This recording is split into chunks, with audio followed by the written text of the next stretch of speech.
All right, everybody. Well, welcome to season 2, episode 5 of the Made in Dreams podcast. As you can tell, it is a full house today, and I guess I'll get to introductions. We got us here, Notre Damin. How you doing? Hi, I'm good. How about yourself? It's been a rough day, but you know what? We're about to have some dreams fun right now. Jammy James, as always. How you doing Hello, there? everybody. No, I'm good. Indeed, and we have MC Alchemist representing, Hey, what's up, everyone? and Phreaky Dreams, the music man. How goes it? Hello. I'm very good. Thank you, sir. Thank you for having me. Indeed. It's my pleasure for all to speak with all of you. And lastly, we have Ghost Fruit. How goes it? Hey guys. So, let me see here. The boys are back in town, says Reddish Boat. And thank you for that follow as well. But I guess we'll go ahead and just kick it off. So I was gonna say, Notre Damin, you bring up the first topic. What should we discuss today on the first ever round table? First ever roundtable. Well, I think it's fitting because of my MP nomination that we should talk about maybe improving as a dreamer. Yeah. Okay. So I guess I'll start it off and just talk about the way that I improved over the past year.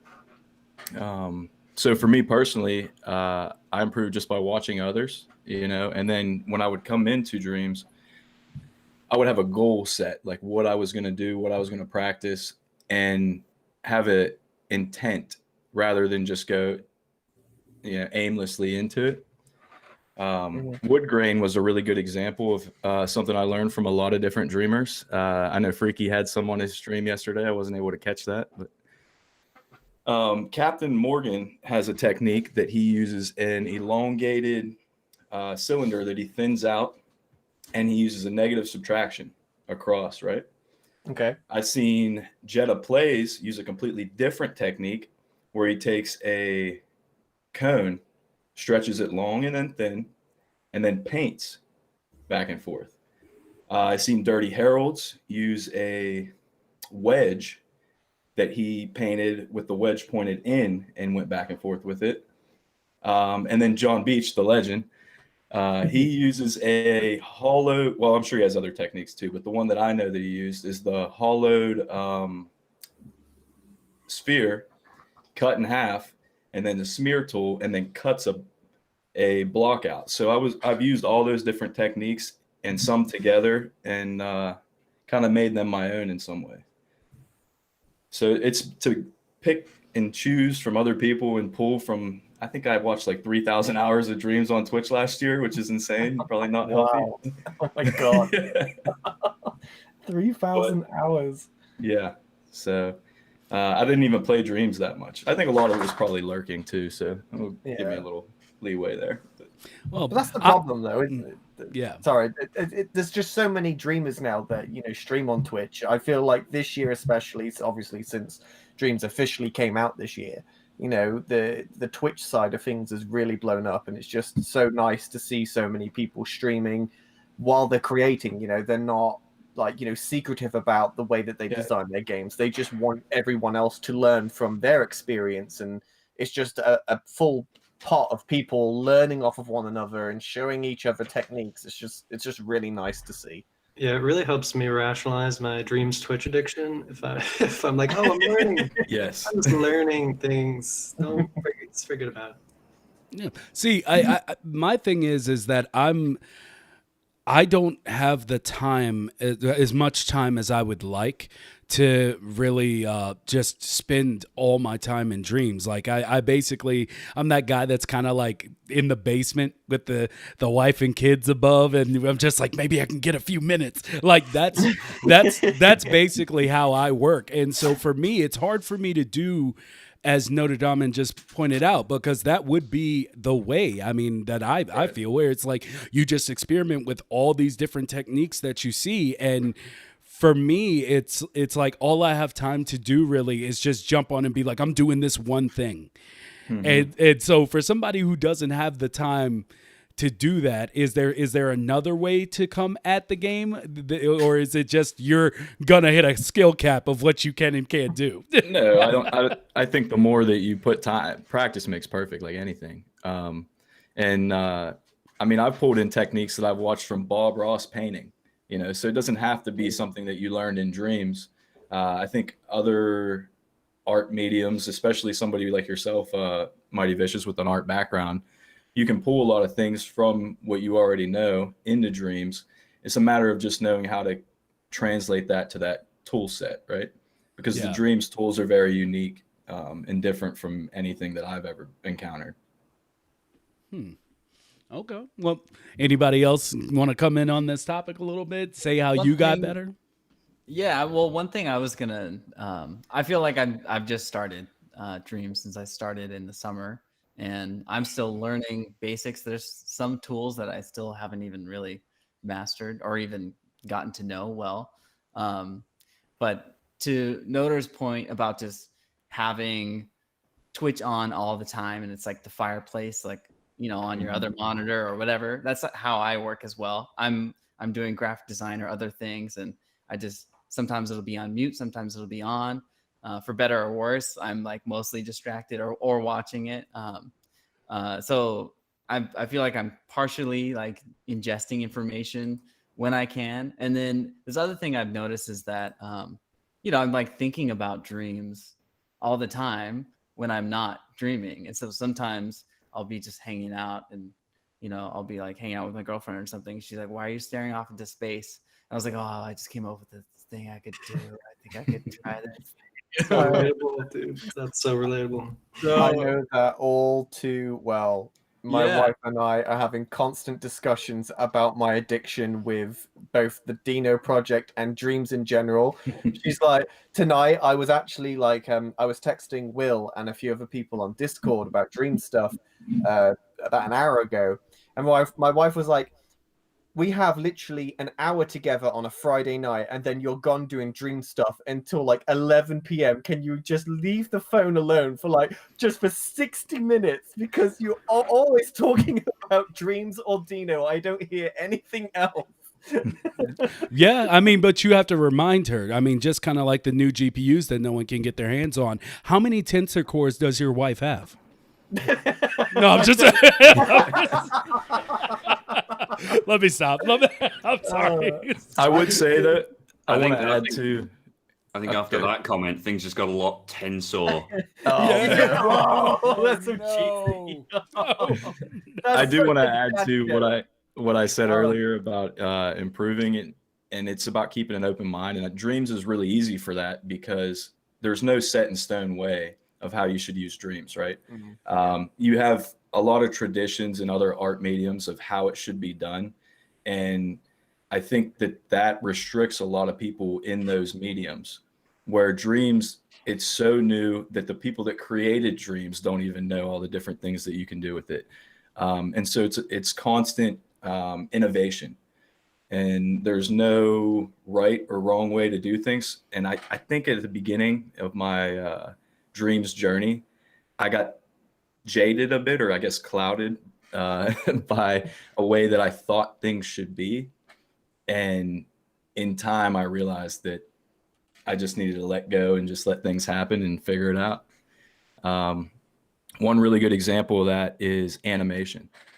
I seen a piece of craft animating, which is a really good person to learn from if you're trying to animate. Oh yeah.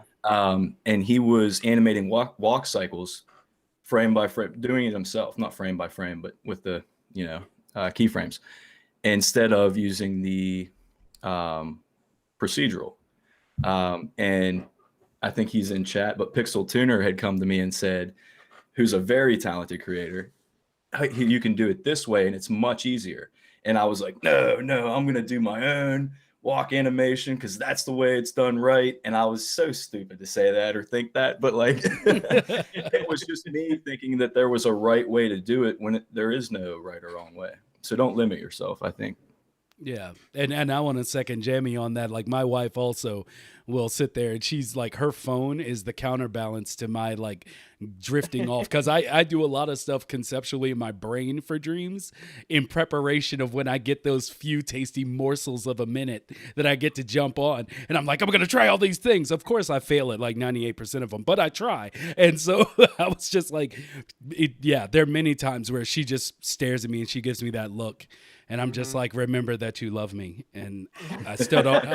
I still don't know why. I still don't know why. But so I guess for the next topic, we go to Jammy. Like, let's keep this ball rolling. If no one else has anything to add to that last part. The only thing that I would want to add to it in terms of kind of improving is that, and I don't mean this as a plug, I mean this quite genuinely, but you look at the challenges that are out there. You've got, creation challenges, music challenges, community jams. There's always something that you can get stuck into. And anything that has a hard limit on what you can do forces you to be considered in your approach. And it forces you to approach things in a certain way, whether that's a time limit, whether that's an assets limit. The 1% thermal challenge is a great example of that. You've only got 1% to play with. You've got to know what you're doing with it. So limiting the tools, it's that death by choice. You open up dreams, if you don't know what you're doing, you sit there kind of just staring at an imp for an hour and a half. Whereas if you know exactly what you're going on to create, you have those kind of moments of epiphany and you go, yes, I understand that. I can do that now. And, to kind of cover off what Notre Damin said earlier on, there's more than one way to skin a cat. Yes. This is very new software. We are all still learning together. And what I love is that nobody's hoarding that data. No one's got all of the secrets and isn't sharing it. And that's whether that's from the studio, or whether that's from the incredible dreamers that are out there. And that's what I think is the most important thing about this. Yeah. Before we move on, I would like to piggyback off of that. Those 30-minute challenges that they do, I mean, you don't have time to think about or overthink what you're doing or second guess or undo and redo. You just have to keep going. And the same thing goes for community jams. I learned more from doing, I've done 2, and I learned more from doing 2 community jams than any other amount of time I spent in dreams in those 2-week periods. The one I did Starving Squirrels with Captain Morgan, and it was just Hungry Hippos with squirrels, right? Simple 1-button project, but I had no idea how to do logic. And Cap had an idea of how to get it done. And I piggybacked off of his logic to learn from it, and we were able to troubleshoot problems together. Then we jumped to trigger treatment, and I worked with Falco Rich, who's like a logic master. Falco Rich is really, really good, and he keeps it really clean. So it was so easy to learn from him and his techniques. I think I learned more from those collaborations in those 4 weeks than the rest of my time in dreams, without a doubt. So try to get people to collaborate with you that are knowledgeable, and try to piggyback off of what they do. Yeah, on that note, I definitely have to shout out Keld's 60-minute challenges. They've been like so fantastic to like learn like really quickly and like iterate on ideas and like find out what's fun in a super like fast way. That's like nice and closed. Like I don't have to spend too much time on anything. I definitely think it's important to note that like there's no one right way to like learn how to do something. Like we all learn differently and at different speeds. Like I liked Noter's point about intention setting, which is the opposite of what I do. What I do normal dreaming, I just like experiment with random shit and see what sticks to the wall. That's a lot of how I do my learning. Like still. I agree with you on that, Alchemist, as well. Like, especially for someone that's quite new to dreams, it can be quite overwhelming because there's so many tools. This whole community, and there's sort of a threshold, if you will, now with quality of content because people's been on this platform since the beta.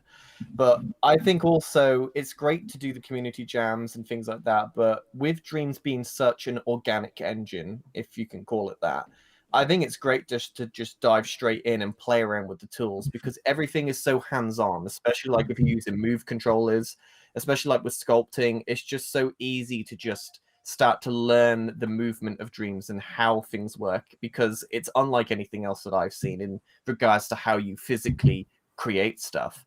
And I think you can learn a lot from just messing around with the engine because I'm no creator myself. I'm absolutely shit at making anything in dreams, but I can still find it easier to understand by just jumping straight in and messing with the tools, because they're so fun to play with anyway. Even if you're not going in with a plan in mind of what you want to create, just physically messing around with the sculpting tools is fun in itself. Indeed. So, Jamie, take it from there. So my topic was, Dreams is quite a closed off, very tightly knitted family, if you will. It's a really small, closed off community. If you're not really part of Dreams, you don't really understand what it is. That's the way that I perceive Dreams. And, for those of you that actually create games or any content for that matter to release onto the Dreamiverse, what inspires you to keep going with Dreams as opposed to any other software, because it is so closed off? I'll jump in on that one if no one minds. Yeah, go ahead. I think for me, it's the same reason why I keep a notebook beside my bed. It's the same reason why there's a guitar in the corner of my room, and there always will be, because I am naturally a very creative type of person. I love creating. I always create, and I'm not doing it because I want to create for someone else. I'm doing it because I need to get it out my system, or I'll end up like not being able to sleep at night. So I'm terrible at the guitar, but I will pick it up and I will just play it just to get it out my system. I'm constantly writing short stories because I need to get it out my system. I need to get my brain farts onto a sheet of paper. I've got to do that. And Dreams is another mechanism for me to explore my creativity and thankfully to be able to share that creativity with other like-minded people. And I think I've said this before, and I'll say it again, and I will say it many more times to come, I'm sure. But one of the things I think is incredibly valuable about this particular community is that we are a close, tight-knit community. Think back to Dreamscom when all of those trailers were coming up on Dreamscom, and all of the comments in the side were, "Holy cow, this looks insane. Oh my God, I can't wait for that. Oh wow, how have you done that?" People were genuinely enthused. And you compare that to any of the E3 replacement streams that happened, and in the comments in the side, it was just a troll farm. I don't seem to have that within Dream, and I treasure that. And if it means that it's a slightly smaller community, do you know what? I'm okay with that. So I'll take that. I think the only other thing I would say on it is that with nothing but respect and love, if someone is creating in Dreams with the only objective being to try and get their stuff seen by others, I would make a very strong case that they're doing Dreams for the wrong reason. Again, with nothing but respect and love, if your only objective is to get seen in Dreams, it's not a thing for you. It's not the right platform. I'm not so sure I would say like wrong reason. Maybe like not a reason that's gonna last long. Like you're just like, if you can't persevere through that, then you're not gonna bother with Dreams. Yeah, if you're looking for that hit of whatever, like acceptance and just whatever that feeling is when we get likes on our Instagram posts or whatever, if that's the only thing that's pushing you through, then yeah, you could run out of gas. But I could also see, I don't think it's a bad thing to have that drive to want to create something that is popular, though. No, I think I would agree. I'm not saying that's what your view is either, but I do think that there's a dosage of that's helpful. Yeah, 100%. 100%. There's got to be an element of that. Of course, I want people to hit like when they see something that I create. Of course I do. It's why I share stuff to Twitter. I'll completely happily own that. But if nobody was to hit like on that, I would still be creating. Right. Because I enjoy both aspects of it. I'm not doing it only for one reason or the other. And I think that balance is important. Yeah, I think that comes out in your work too. Like it just seems like so much more genuine, and it's like you put your heart and soul into it, and that's what you want. I mean, my question for this would be, or response to this would be, I definitely agree with Phreaky, but I also have to think to myself, like, with all the talk of like exporting and stuff like that, with like huge pressure from the community to export, I don't know. Like, I feel like it's good to want it, but I guess you're saying that it's good to want it, but at the same time you can't hold it against the platform for it, kind of, I because think it's good to want it, but I think it's unreasonable to expect it. Yeah, I think or you're like not expect entitled. success from You're exporting not a game. you're not entitled to adulation, however good something might be, however good you think something might be. You are not entitled to that adulation. If it happens, great, fantastic, but it might not, and that's something you just have to accept. It's my opinion. For me, there's no desire for the export. I think for me in my life, I've always been a creative person, and I was lacking that at this point in my life. And so Dreams gave me that creative output, to get what's in here out there. I started making games when I was in like the 6th grade, and I would through a platform called Dream Maker, which is ironic. And so the program's still out there, and it was to make like 2D MMOs basically. Okay. And so I was obsessed with that for like 3-4 years, and then I got to high school and started paying more attention to girls than games, and kind of forgot all about it. But I guess I still had that need and that void in my soul that needed filled. And as soon as I heard about Dreams, which was late, I wish I'd have known about it in the beta, but I found out right before release and got it on release day, and it's definitely been a game changer for me. My whole entire life has changed since I got Dreams. So, I've sort of always wanted to make games, but never like I really don't want to learn how to code. So that's something that was like a huge barrier for me. And yeah, Dreams gave me that opportunity. So that very first time, you like actually make a game, and you're like, wow, this is a lot of fun to like design. And then what like really made it click is actually like going on Twitch and seeing someone like enjoy a game that I made, well, they don't even know I'm watching, and like that's like you really get a lot out of that. I think. Now you see, I would argue that not wanting to learn to code but wanting to create games is probably the biggest stigma in the gaming industry as a whole. I mean, put Dreams aside, look at the amount of different companies that have tried to do something similar. You've got app builders with no code, website builders with no code, game engines with no code. Code seems to be the thing that stops the creativity in media altogether, but none of them managed to just hit the nail on the head. And, with Dreams, I think for me personally, they are the only ones to sort of break through that barrier of being able to genuinely create games without the need of any knowledge whatsoever. And I mean, Dreams is deceptively teaching you how to code. It's really ingenious. Almost like at the very beginning of beta, I had no idea what was going on. I could barely use a counter and a timer. But now I can use basically every gadget, like an exclusive gate. What the hell is that? I actually used that in a dream once. I felt so proud. But that's the thing, like, and gates, not gates, counters, all of that is Python code. That's all Python, which is an actual code that you use to develop engines and games and whatever else. So you are completely correct. Without you even realizing it, you are subconsciously learning how to code. Yeah, it's like programming your brain to think in if-then statements. Yeah, I showed a friend who is in his late 50s, who went to school to be an electrical engineer when he went to college, that he learned 30 plus years ago.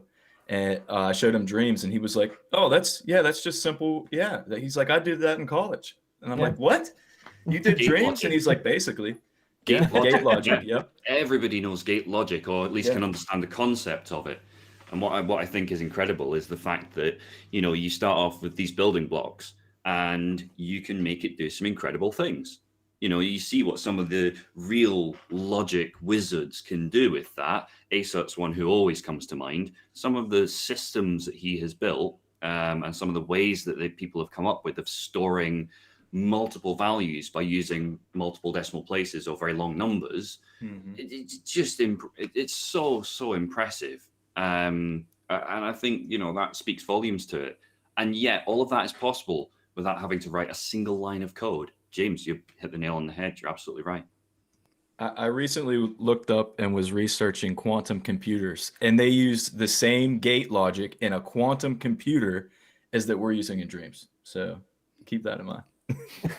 Awesome. But that's the thing, all code, no matter which, no matter which one you use, whether it's C#, Note++, Python, Ruby, whatever type of code you're using, it's all based off of the same principles. And Dreams is no different. Dreams is based off of the principles of standard code. There is no difference apart from the different types of things that you can code within those different coding languages. The basics of that coding language is always the same, and Dreams is no different. Yeah, it's amazing how much the visual element and how the UI looks, and like down to the rounded corners of gadgets, like it has this friendly approach to where, an artist like me, like all you guys, I mean, I know some of us are more logic side, some of us are more art side, where it feels like, like Alchemist was saying, this feels approachable, instead of just looking at like a wall of text and brackets, and that's the thing that scares me, and I go, I'll never learn it, and to jump on what you were saying, James, about how the visual scripting thing, it hasn't really taken off yet, and Dreams is sort of the first to do it, but it does seem like that there's a huge amount of interest there, because there's the third-party plugins for Unreal and Unity that are, I think there's probably a ton of people learning game design that way. And onto the website thing, I think most website creation is probably coming through Squarespace and Wix and all of the build your own templates now. So it's that there's a huge need, and I think it's being filled. And I can only imagine that it will expand and more people will want to learn in this visual way. And I think that's a good thing for Dreams. Let me jump on the back of that just briefly, specifically to you, Dylan, because you're an incredible musician, and one of the things I think is equally valid is the way in which the audio systems are also visual. Your LFOs, you can see your LFOs. Everything is a visual feedback loop. And you look at, for me, I've opened Pro Tools, and I might as well have been looking at something that was, ancient Aramaic. I have no idea what I'm doing. But because I understand the core fundamentals and principles of Dreams, I've then now gotten into music much more than I ever did before. And I think that's the power that the Dreams UI has. It's really, really cleverly done. It's hard for me to jump in here because y'all are talking. No, not because y'all are talking, but it's because we're touching on so many things that I intend to ask. And I'm just like, should I just interject it here? No, I'm gonna let them talk. I want them to talk. Just let it happen organically. Okay. I mean, then we'll at least get around once before I start cutting people off, because that's just rude. Okay, so MC Alchemist, take us into the next step. What's a topic? Be spicy, be not spicy, don't matter. Yeah, it's sort of a good segue from the last question James asked, specifically because it's like MP season, and like some people might be disappointed and get nominated. So I think it's a good question to ask. Like, how would you like answer that question? Like, how do you if you feel your dream is like not appreciated, if you feel your work isn't appreciated, how do you, like, what's the proper way to deal with that? Like, is there an actual answer to that question? I think Phreaky touched on it. I think where it's just kind of like, if you're trying, like, if that's what you need to be able to create, then there are other places as well as other ways to get your work out there. And for instance, just speaking personally, like, I just got into Twitter. I don't have a lot of following on Twitter, and I'm not saying that's a bad thing. I'm just saying that, like, basically there are other venues, whether it be Instagram or something else, that I use to get out most of my stuff about shows. And so, like, if you really need that to get yourself like motivated to keep going, and you feel like no one's appreciating you, then I mean, it's just, you got to go search for it. It's the same as with anything else. Like I tell anybody, especially with streaming, if you get into streaming not because you enjoy it, but because you want an audience, you're automatically setting yourself to fail. Because those first few years, most likely, unless somebody gave you a leg up, it's going to be you doing what you're doing without talking to anybody, without like having anyone in chat to bounce your ideas off of or be friends with. And so it kind of goes back to, like I said, what Phreaky was talking about last time, where if you need that, you absolutely need that, then you got to put in the legwork to make sure you get it from wherever you get it from. It's even if not in Dreams itself or from the community. I can like agree to that to some extent. And I do want to say that like I've published 2 games, right? And they were both jams. And both of them were featured on an MM stream. So I was like extremely lucky, right? But I also know that there's tons of other creations out there that were much better than things that I put out that didn't get that kind of recognition. Part of why I believe that I got that recognition is because I'm streaming frequently in the Dreams category. Not lately, but up until 2021, I was streaming pretty regularly. So I think that advertising yourself is a big part, like you said. Another thing is just like Phreaky had said, do what you love, and I see MC Alchemist doing a lot of that. Do what you love, do what you're passionate about. And if you get the recognition, great. If you don't, well, at least you did something that you wanted to do for you. And then when the next time comes around, maybe things will grow from there. And also go ahead. Add my 2 cents into that if I can. The other part of it is that if you're creating something, like if I was not in Dreams, I'm talking about in the big wide world, if I was doing a piece of music that I intended people to see, or if I was doing an indie game, or if I was writing a book, or if I was starting up a business, I would have to advertise. I wouldn't just start and then complain that I didn't have any customers. That would be insane. And everyone would tell me I was insane to expect that. So you've got Twitter, Instagram, Reddit, Facebook. There's all these avenues where you can do 2 things. You can share your progress and say, look at this, I'm really proud of this, and people will start to engage. And secondarily to that, more importantly, you will get feedback. And if you get feedback and you take that feedback on or not, you have the opportunity to make improvements. And as people see those improvements, they will go, oh, that's really cool. Oh, I see what they've done with that. I can't wait to see the next update that they do. And so you start to generate this buzz around what you're doing. And I think that that's one of the things that, you see. I think there's a balance. It can be overdone, certainly. But, you've got to put out there that you're doing something. And when it's out, you've got to share that it's out there. You can't release it into a dusty corner and then go, but nobody saw it. Shine a light on it.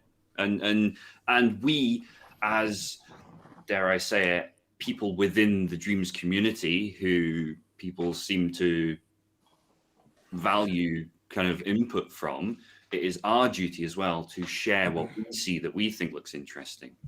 We have just as much a duty. And, everybody, if you see something and you think, God, that looks amazing, share it and say as much. Get that shared out there. That's how you generate interest. And it never goes away because it's the internet.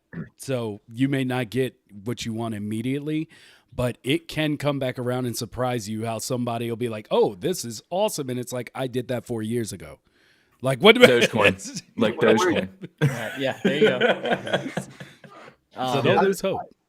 I think I would add to it that also because of the type of industry that Dreams is, whether that be the gaming industry, the music industry, film industry, whatever type of medium you're trying to break through on, you need to set your expectations to low.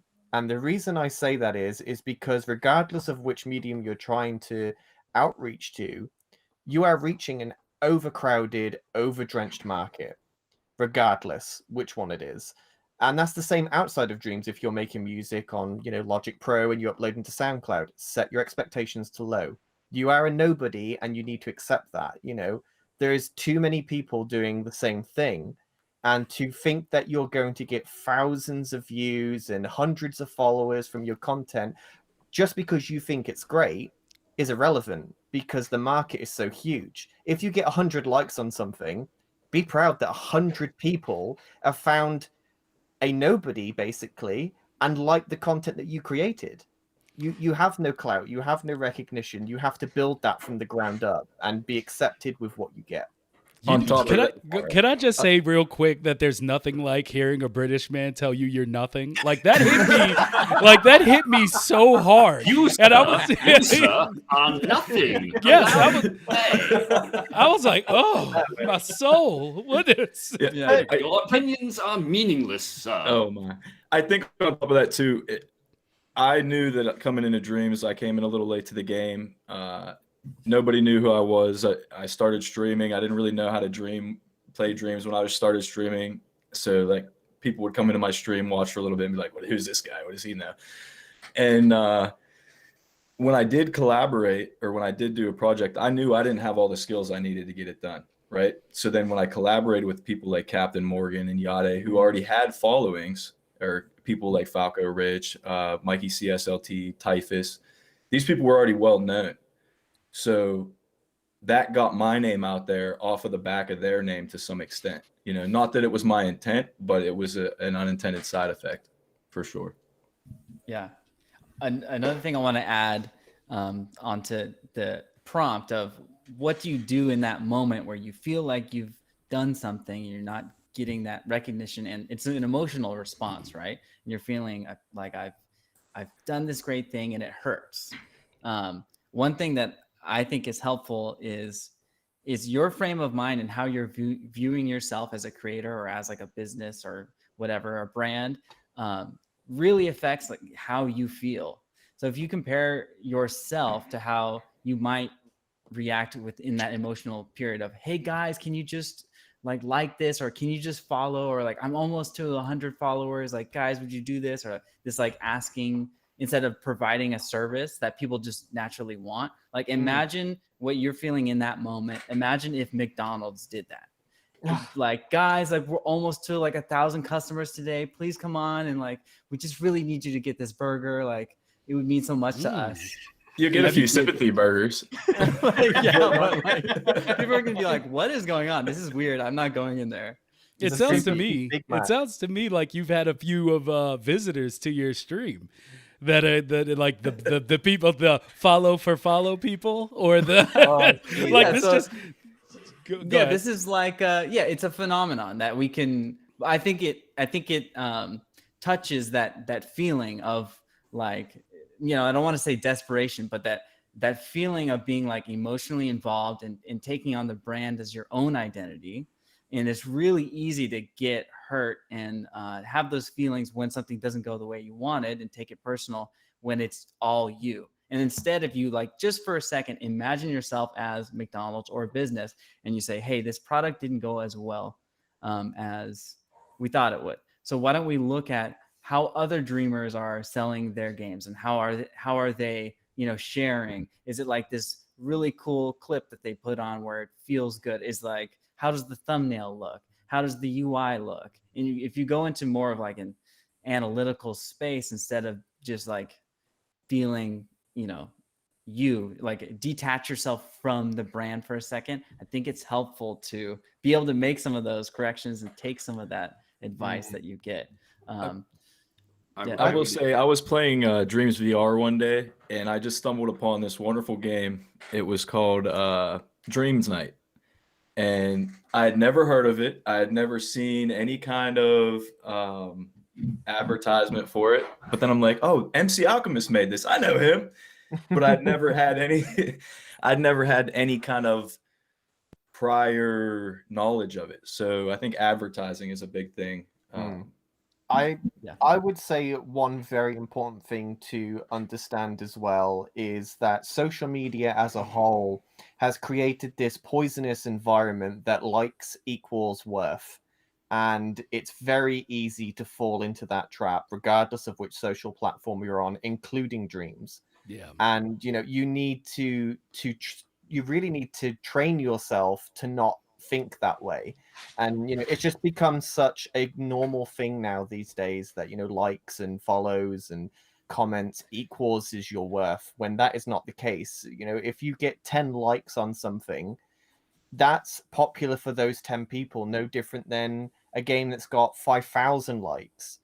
It's still popular to the people that's played it, otherwise they wouldn't have gave you a like for it. And I think it's just down to understanding the difference between people liking content and assuming that with the worthiness of the content that you've created. If you think it's worthy enough and it's great, that should be enough for you. You shouldn't need the likes to justify that.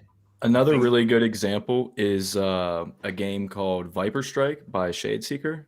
Yes. And Viper Strike is an awesome game. And I mean, it's really well made. It's got comedy. It's just got that nostalgic feel. There's a lot of depth there. And it didn't really get recognized right away.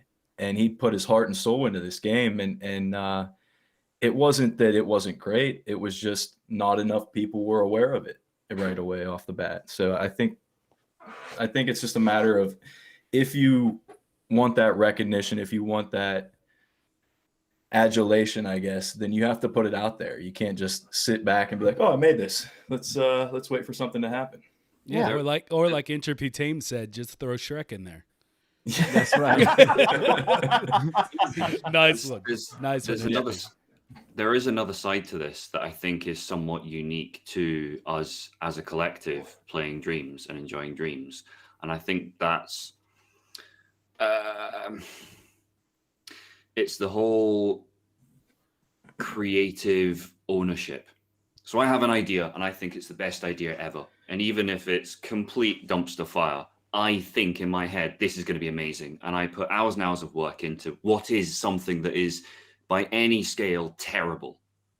But I think it's amazing. And so because I've put so much of myself into this thing, I'm invested in it. And you can tell me it's a dumpster fire till the cows come home. I don't care, because part of me is in this thing that I have created. And then I release this baby out into the world and I think this is going to blow people's minds, and they don't get it and it hits a wall, and you feel like that is a reflection of you as an individual. And I think that is a risk that as creative types who enjoy Dreams, we are perhaps more prone to than other gamers who aren't of the same mentality that we are. And I think that's really important to bear in mind when we're talking about, think of it from a business point of view. It's true, Dylan, you're absolutely right. When you think of it in a clinical sense, that's true. But extracting that and splitting head versus heart, when you've put your heart into a creation, is incredibly hard to do. Yeah, it's not a simple ask. I think I had to have plenty of experiences where, you create an album and it's like about your life, and you have songs about the people who did XYZ to you. And then you think it's going to be this huge thing and you're so moved by it. And then you release it and it's just like crickets. And you have to kind of get your heart broken in that way, I think, multiple times to learn this lesson. So yeah, you're absolutely right. It's really easy for me to come on and say, just separate yourself. Go, but it's a huge ask.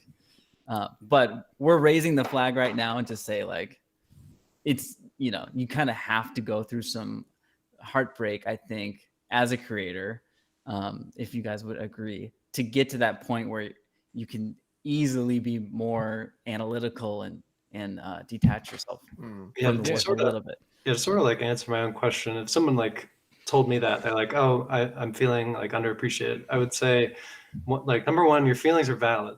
It's okay to feel that way. I feel like a lot of people will say you shouldn't feel that way, which is something you should never say to someone. Yep. So yeah, that's the first thing I'd say. Second is treat it as a learning experience. Everything you're doing in Dreams is learning. That goes back to our first question. You got better objectively, creating anything in Dreams, and that's something good. And if you got your heart broken, that means you made something you're proud of, and that's also something special that you can take away. Yeah. Excellent. Yeah. So I guess we're on to Phreaky. Hello. I'm going to talk about feelings now. Sorry. I'm going to talk about feelings. Here we are. Here we go. Brace yourselves. 2020. Wow. What a year, eh?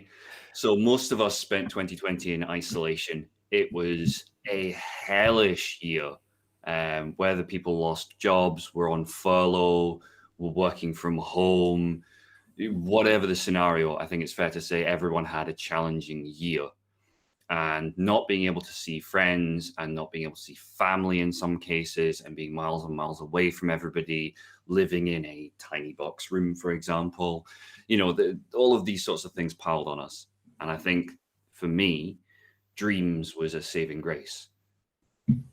More specifically, the Dreams community was a saving grace. Being able to have this group of people to talk to stream and engage with and feel like you were still connected was huge for me. And I think thanks are needed to everybody who's been involved in all of the various events and streams and jams and everything that goes into Dreams and to Media Molecule themselves, because I would have been lost in 2020 without Dreams and without you guys. Yeah, I agree 100%. I mean, I was stuck at home and which is why I probably have so many hours on Twitch. But I was stuck at home, and I had that need for that creative output. Dreams gave me that. I was busy all the time with Dreams, so I wasn't like, oh, I'm stuck in the house, I need to find something to do. I made tons of friends that I'm gonna probably, if Dreams exploded today and it was gone forever, and I mean like just gone, then there's people that I would talk to for the next probably 20, 30 years of my life, and it's pretty awesome to have that from this platform. I think it's an unintended consequence of Dreams that's a really great one. Yeah, I'm kind of segueing away in my mind from this question, but you've really made me consider whether or not would Dreams' popularity be different if it wasn't for COVID now? Better or worse? I think it would be just as it is. I don't think it would change either way, because I mean, well, I guess you'd say it might be worse, actually. Now that I think about it, that's what I'm thinking. Just because of the sheer amount of time people had to invest into Dreams because of them being home, that surely would have an impact, surely, wouldn't it? Oh, I think there'd be a lot less content for sure. Yeah. I think we would still have just as much content. I think people, when you get an idea in your head, you can't help yourself. You've got to see it through. What I would say, on the other hand, is that I don't think we would have quite such a strong community, because we've been forced to interact with the community more so than we would have done had we not been in lockdown, had we been, down in the pub getting drunk every Friday night or whatever the case may be. If we'd been doing that instead of watching streams and encouraging people and helping someone work out why the hell that thing wasn't hitting the ground when it should and it was going right through the floor. If we'd not been doing all of that sort of thing, I don't know that the community would be in the same place that it is today. I think that's one of the very, very few positive things to come out of last year, is the strength of the incredible community. I'm playing through so many scenarios. I'm not sure how to I'm not sure how to answer, because I agree. Like, that I guess that did force certain people, but it's hard for me to think that way because, like, my life hasn't changed. Like, I know people are like, we're quarantined. Well, I was quarantined before there was a quarantine, because it's just the way I like to be. Like, I do work, and then I would get home at night and I'm just like done. And that still hasn't changed. But I don't know. I do feel like there's probably validity to that. There probably is a closer community because of it. But I don't know if that community would be bigger. It's just because so many people just don't know what Dreams is. And I don't think that's because of people not loving it. I think it's just people don't know that it exists. I mean, it's crazy that you say your life hasn't changed, because mine is like completely 360. I mean, I was out 2-3 nights a week drinking and hanging out with friends and running around town, and just, I was always everywhere doing a million different things. My job required me to travel across the country a lot, so I was all over the place and I was never home. I mean, now I'm a homebody and I just sit here and play Dreams, and I love it. I'm happy about it. You know, I have no regrets, and I'm so grateful to have not only made friends through dreams, but to have this platform, like I said, for my creativity. I don't think I'd be lost without it. And I see all these people in chat saying the same thing. I mean, I think it's a sentiment that we can all, or most of us, can attest to. So. Yeah, I mean, thanks to quarantine, I actually like started watching Dreams on Twitch. I never done that, but I'm like, okay, it's day 2 of quarantine. I'm bored as hell. What do I do now? 12-hour Twitch power stream. Come on. Check out Twitch. Who's this Kel B. Jones guy? Never heard of him. Yeah, definitely. I had the same experience where it was like Dreams took over and filled all of the space that was gone in my, old life of being out and about and doing whatever. And but then when my friends from the old world called and they'd be like, man, I'm feeling so terrible, and what are you guys doing? And like everyone was always it seemed like so stressed, and I was like, oh my god, I haven't even really been thinking about that stuff. I've been busy. I've got this guy over here, I got we got this going on, I'm making a game, we're collabing, talking to this person, so it definitely feels like I said earlier, it's like the eternal fireplace that I just have on the Dreams community. It's like Twitch is going, I've got In Dreams where people are talking, commenting. It just feels like the warmest, best community. I somehow stumbled into it. It's overwhelmingly so positive. There's few toxic things going on, and I couldn't imagine a better online space to have just fallen into. So I'm super thankful and happy to be here. I think you're right. I think I'm spoiled. Not only am I a square, but I'm spoiled. So, because see, maybe that is the case. Maybe it's just it blew my mind so much, just because, as I brought up before, I've been begging for specifically this game for years, like years of different failed podcast and random rants to myself on Twitch. And it's just like, maybe that's it. Maybe it did blow my mind so much. I'm like, just take it for granted now. Maybe that's what it is, which also plays back into something I want to ask, but I'm going to hold off. So, but yeah, maybe y'all are right. Maybe it did change my life, but it was the life I wanted so much that I just didn't realize it happened. All right. Yeah. Well, Absolutely. I'll go ahead and have a mind baby over that later. So yeah, so I guess we're on to Ghost Fruit. Give us the Sure. topics. Yeah. So I just kind of wanted to open up a brainstorm. And I feel like I'm playing the other side of this as a theme throughout this podcast so far. What do you think are some ideas for creating dreams that have viral potential and accompanying social media posts? So I feel like I have some limited insight to how things work on Instagram. And I've been spending some time over the past years working on art in that space. And that's probably why I've been playing the other side of this argument as well of, sure, like likes don't matter and you should have more than that in your arsenal to keep you going.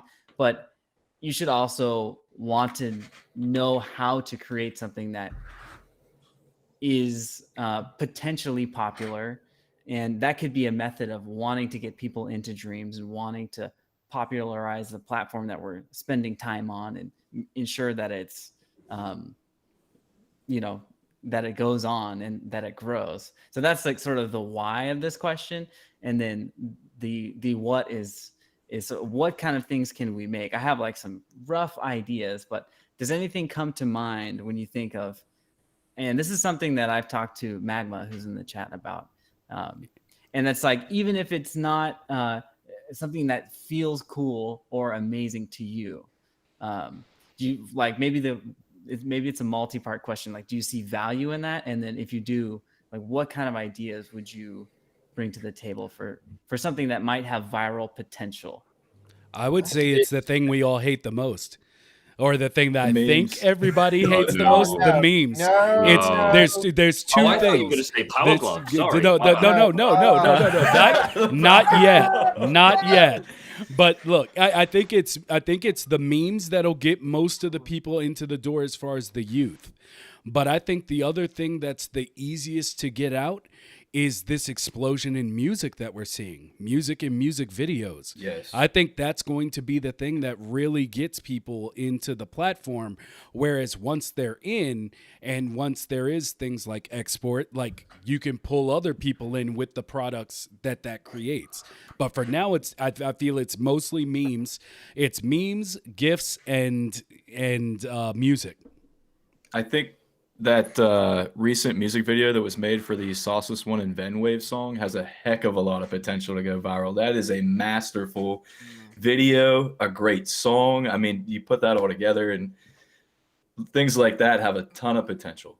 Yeah. Or Guarded Heart from Lady Snipeshot and Co. That was incredible. That's a song that for me could be in the charts. And you look at the video for that, and it was beautifully done, incredibly well sung, and it feels something very current. So you're right with music. I'm gonna throw something out there as an alternative, and it may not go viral in the same way as perhaps the original question was intended. But let's bear in mind that as we stand today, a lot of people are still homeschooling. A lot of kids are trying to learn remotely. We know Dreams can be a powerhouse as an educational resource.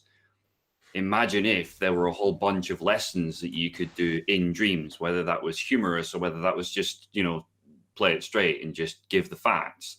Being able to, I don't know, model osmosis or something like that and do that as a little short viral video.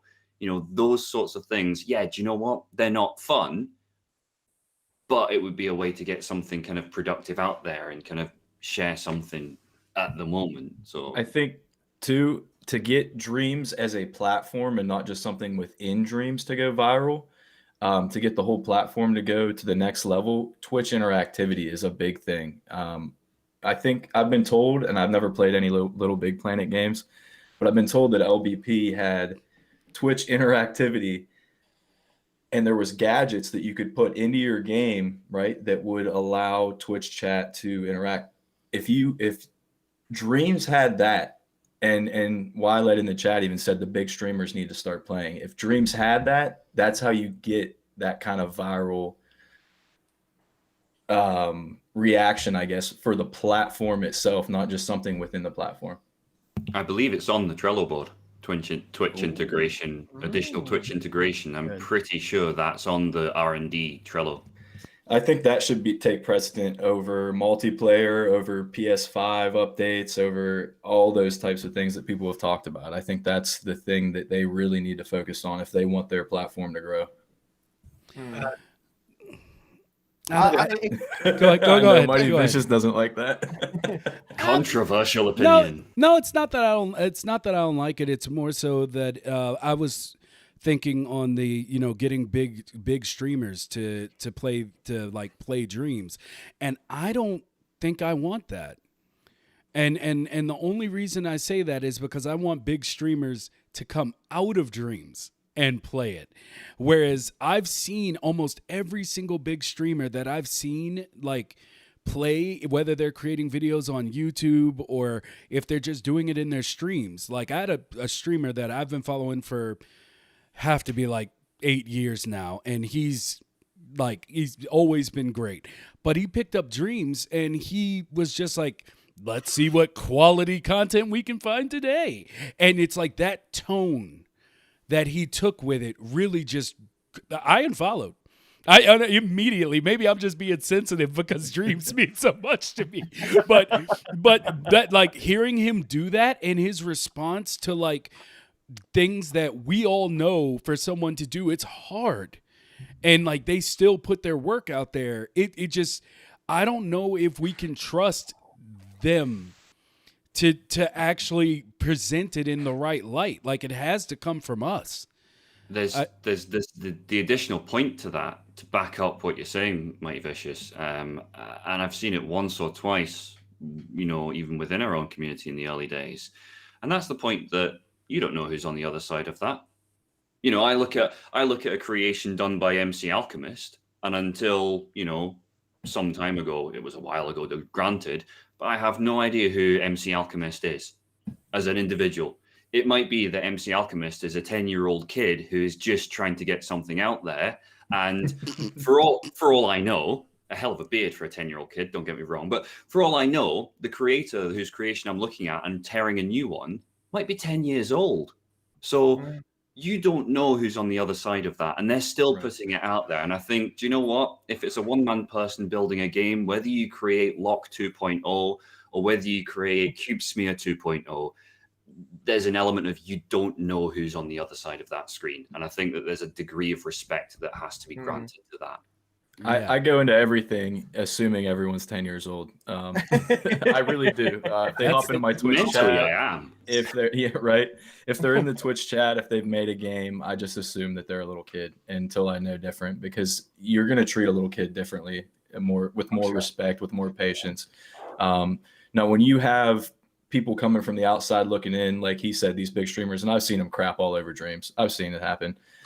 They don't understand what it takes. And so for them, I don't take it personally. I know some people might, but at the end of the day, it's getting Dreams a ton of exposure. And if those type of people, whether or not they crap on Dreams or not, if 10, 20 creators come from just one stream of 100, I don't know, 50, what's a lot of, I don't know what's a lot of people for a big streamer, but if like 10 or 20 people come from one of their streams, then we get one 800 pixel gorilla or one pixel tuner or one ghost fruit or something like that, creator of that level out of there, then it was worth it for that guy to crap on Dreams, in my opinion, because then we all gain from just having someone new in the community like that. Because that streamer that's going to crap on Dreams, he's going to come crap on Dreams and leave. But the person that comes from that and joins Dreams and joins the community and starts creating is going to stick around and help Dreams grow and be better. See, I would hope that you're right. And I just, a lot of the big streamers are memes themselves. And that makes me think that we're not going to have someone in that group of people watching them that's going to make their own decision. They're going to take it the way it's presented by him, not necessarily how we would present it. Like, there hasn't been, I'm sorry, but there's not one thing, even memes, that I've touched on Dreams where I was just like, well, that person needs to go do something else. Like, but if you have a streamer that's, that does that, and then they don't even, like, that's why we're so busy working on curation. Or I say we, but it's All Star and everyone else is getting into curation. It's so that we could try to push those things to the front where they can't make that statement. So I hope I hope you are right. But I feel like if someone comes with that approach and they're big enough to make that big of, like, the difference that we're talking about, it'll be hard for that audience that hangs on that every word to come out. But if they do, you are absolutely correct. Absolutely. I'm gonna take this topic on a whole other end of the stick and talk about virality in its literal sense, right? So let's just take Among Us, for instance. Huge game right now.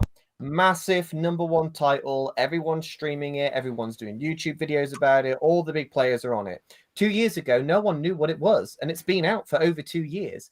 And the reason why it's so popular now is because one big YouTuber found it, one big YouTuber liked it, made a bunch of videos about it, all their followers download it, the other YouTubers see what they're doing, they copy, it spreads, it goes viral. That's how something goes viral. It's pure luck for something to go viral. And I think it will happen with Dreams. It just hasn't happened yet. I think someone is going to see a creation within Dreams. They're going to just randomly see it on Twitter or randomly boot up the game to see what's been happening on it. They haven't touched it for ages.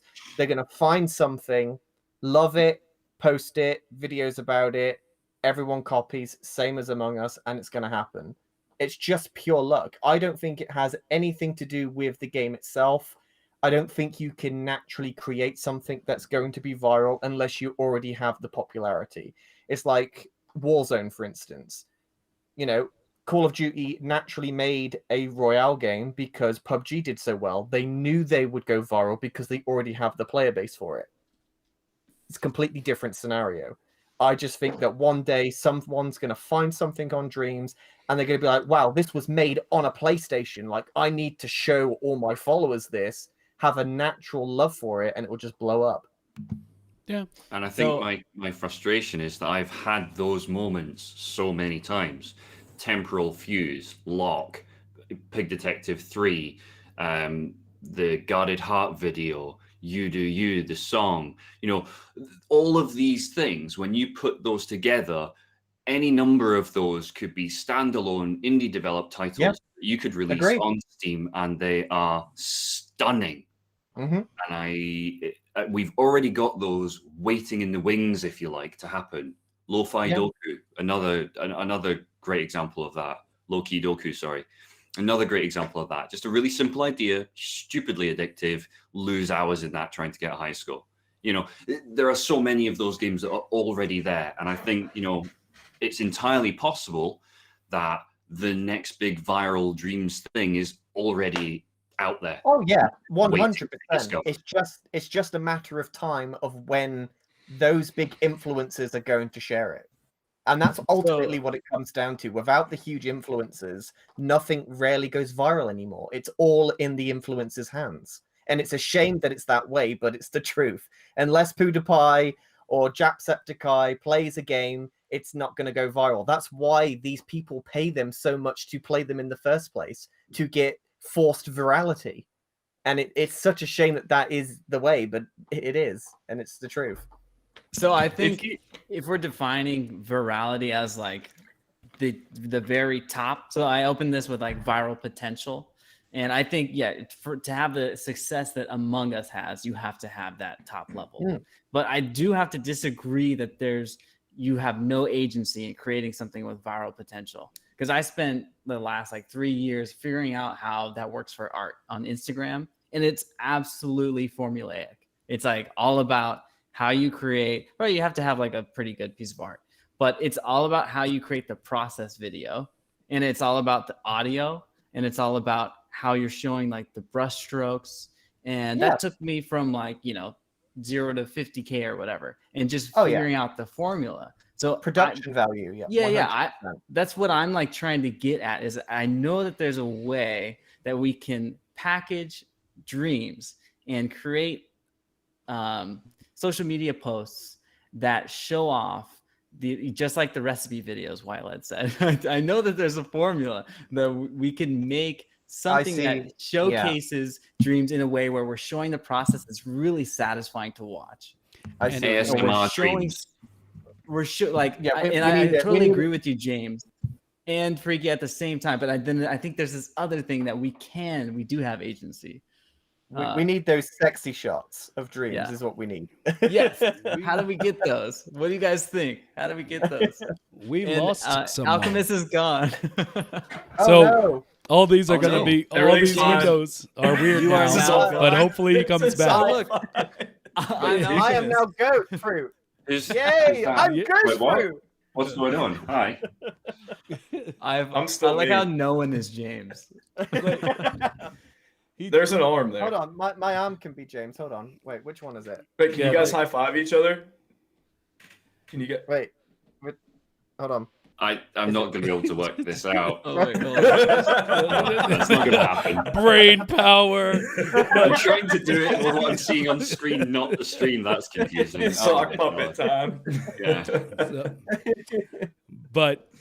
So we'll keep it here for now. Things are a little crazy, but it'll work. It'll work. If you don't know what's going on in the audio version, we've lost someone in our picture frames, and they're all crazy now. So we'll see what happens. I wanted to get a statement out before this was done. Hopefully he comes back. Because has anybody seen House MD? Anybody here a House MD fan? Does he remind you of Chase? Little bit. I see what you mean. You mean like Dr. House? Yeah. Yeah. Oh. He reminds me of Chase. Anyway, boy. Lord. So we'll just keep going with this, and I guess well, The rest of us are generic beard number 1, 2, 3, and 4. Apparently, generic beard. we don't look like any. Oh my! So look, Sorry, I'm just thrown off base right now.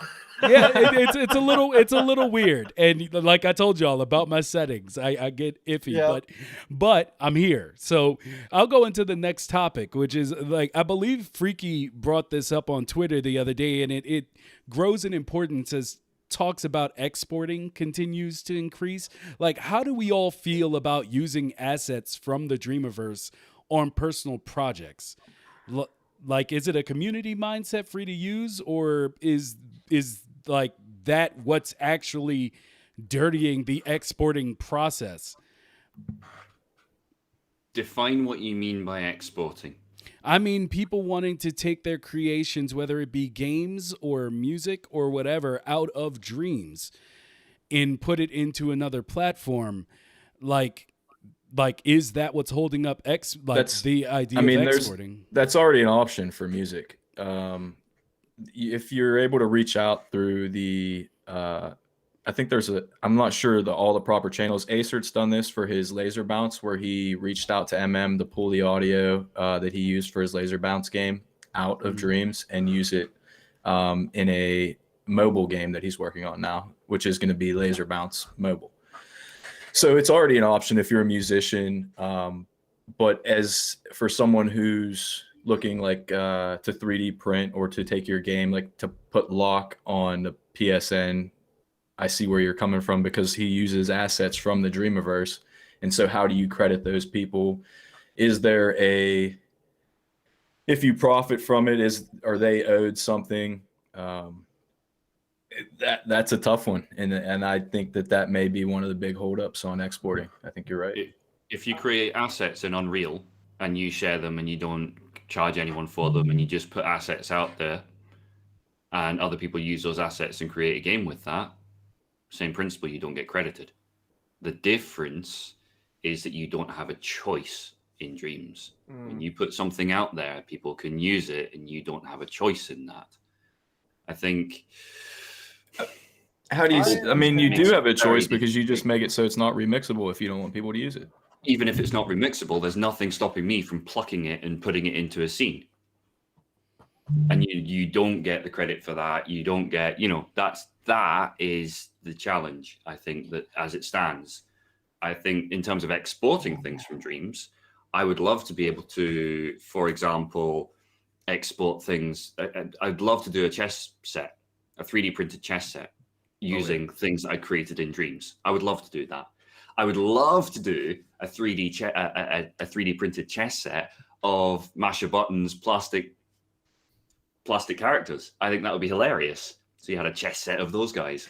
But, I don't think that diminishes or takes away from what Dreams is as it stands today. You mean Magma's plastic Magma Monsters? Sorry, not Masha. Yeah. I'm sorry. I got that completely wrong. Okay. Magma's. You see, I would say that although the Dreamiverse asset issue is probably one of the biggest issues for exportation, I would say that the actual background work for the legality of exportation is probably the biggest hurdle that they would have to come across. Because exporting something off of a first-party studio title to then be able to use that on any other platform is going to be difficult, because Dreams is coded for the PlayStation. Everything is mapped for the PlayStation controller. So if exportation did become a thing for Dreams, I think it's going to be exclusive to the Sony platform, because they'd be stupid to sort of break away from that in the first instance anyway. I think that's why we'll never see Dreams on PC. Yeah. You're never going to see it on... I strongly agree that you're never going to see Dreams on any other platform. The thing that makes Dreams special is that it's all doable on a console with the DualShock. That's what's amazing. You don't need a mouse, you don't need a keyboard. Everything's done with this singular controller. And that, to me, is what makes Dreams special. But back to the exportation of things, this is Sony's product. They're not going to breach this out to other platforms when exclusivity is such a big thing right now. Having exclusive titles is defining to a console for some people. I feel like I need to clarify, 'cause like when I say breach out to platforms, I mean just like, if I want to take this and I want to submit it into a film festival, like technically I could do that already. But but at the same time, if I were to do that and then I have now we gotta get these squares put back together. But if we were to if I were to do that, like I wonder if somebody would just come out of the woodwork and be like, "Hey, that's my lamp model." Like, do you think we can withstand that? I think that's why there's a process to do. I mean, you go through and they have to, vet the creation. I think there's a whole process to that. I don't know the entire process, but I think that's why you have to go through them to be allowed to publish your things outside of Dreams. And I'm playing musical windows here. It's crazy right now. So I'm playing musical windows trying to get these lined back up. There is a quicker way, which I should have thought of before, but I'll do it while we're talking about it. Like I don't know. There's something in the back of my mind that makes me feel like this is going to cause like a real big issue in the future. And that I think people's wants for things to happen on the Dreams platform is making it come faster. It's like a doomsday that's coming because, like, you can take stuff out already, but what happens when somebody does decide to be not communal about certain things? Like, if something gets really popular. If you're looking to make a film that you plan to take to a film festival, I don't think you should be doing it with the intent of using Dreamiverse assets. I think if you're looking for that kind of, like if you're planning for that ahead of time, I'm not going to be using and remixing and using other people's assets. I'm going to be using mine for that purpose, or like have a team together like you guys did with Dino and have that group make everything for that project. I think you're seeing a lot of that with Ninja Cat right now. They're doing, I don't know, they may be using assets from the Dreamiverse, but if they plan to release that, they would probably do it all in-house. I think it's the only... to be quite frank, I don't think exportation is coming within the next 3 years on Dreams. I think everybody that is expecting, this big thing to happen and you can export games, not going to happen for the next 3 years. They're more... I think Media Molecule's got more important things to worry about than exportation. That I think they want to refine the engine, they want to add more stuff to it. They're such an experimental studio. I think there's a lot more coming to Dreams, and exportation is completely on the back burner. I have no faith in it coming out within the next 3 or 4 years. Bigger fish to fry. Yeah. 100%. But still, maybe not exporting games, but music and videos are already an option. Yes. They're already an option, yes, but only to a certain quality because of the way that you export stuff through sharing, like, through the screen recording. For instance, when you're making music on a digital audio workface, you have so many different options for the bit rate you want to bounce the track off of, what type of format, how the channels work and everything. You can't do that with Dreams. You just have to record the screen and then turn that into an MP3. So you don't have the same quality of exportation. For that type of side of Dreams, I think that could come earlier for music and for film. But the whole game side of it, it's just a massive black hole of problems. And I just think they're not interested right now. All right. I think. Go ahead. I think that there's so many things to come with Dreams, and that we all see this potential, and we get so excited about, well, what if they did this and they could do this, and why don't they do this?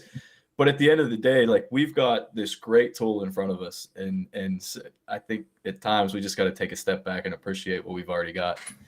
Yeah, if nothing changed at all, I'd still use Dreams for another 10 years. Yeah. Yep, same. I'm with If you. this is if this is it, and they don't do another day's development on Dreams, I would still be playing this in 10 years' time, 100%. And I guarantee we would still be saying, "Holy hell, how was that made in Dreams? That's a 10-year-old game." And the quality of the Dreams are just going to improve. Like, look at Locke, and you don't think Locke 2 is going to step it up? I mean, things like that. Like Pig Detective, you've seen the progression in Pig Detective 1, 2, 3, right?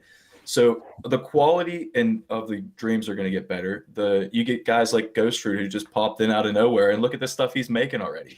So we get other guys like that to come into the community, and it's just going to grow. I mean, the sky's the limit, and the tools that we haven't even been fully explored. So I'm not asking for anything more, not yet. When the studio themselves are turning around and going, "We don't know how they did that," that's a good sign. Right.